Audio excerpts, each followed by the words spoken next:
Quick trip, zero planning, full devotion, and unlimited walking. Welcome to my trip to Ayodhya, where faith meet food, crowd, and chaos in the best way possible. कांपती हुई ठंड में मैं सुबह ready हुई हूँ, see this guys. और सबने बोला अरे पास में ही है, पास में ही है। हमने बहुत ही पास में होटल लिया था, लेकिन वो पास में नहीं था गाइस। हमें बहुत चलना पड़ा था, बहुत ज़्यादा। ये लोग झूठ बोलते हैं।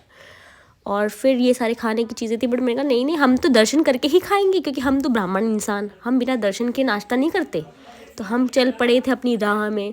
कोई नहीं बताएगा, बहुत लाइन लगती है, 2 किलोमीटर आपको चलना पड़ेगा। और फिर अंदर आके मैंने कर ली थी फ़ोटोशूट, क्योंकि वहाँ पे फ़ोन जमा कर लेते हैं, आपका कुछ भी अंदर नहीं जाने देंगे वो। आ गए थे हम दर्शन करके बाहर, अंदर की क्लिप आपको नहीं मिलने वाली है दोस्तों। तो बस भूख लगी थी, किसी ने बताया भंडारा चालू है राम रसोई में। सो बेसिकली ये प्रसाद बंटता है, ठीक है। तो आपको पूरा लंच मिल जाएगा, unlimited lunch with only your Aadhaar card. और फिर हम लोग निकल गए थे खाना वाना खा के। यहाँ पे शॉपिंग की मेरी मम्मी ने, फिर मेरे टांगों की जो बैंड बच चुकी थी, तो मैं यहाँ पे बैठ चुकी थी, लेकिन यहाँ पे लवी डवी वो चीज़ें देख के मुझे शर्म आ गई। और फिर मैंने कहा छोड़ो, चलते हैं हम लोग। हम आ गए अपने नेक्स्ट स्टॉप पे, दैट इज़ हनुमानगढ़ मंदिर। तो यहाँ पे हमारा एकदम ज़बरदस्त वर्कआउट हुआ, धक्का मुक्की करके हमने पाए दर्शन। और फिर हमें जो नींद आई है रूम पे जा करके।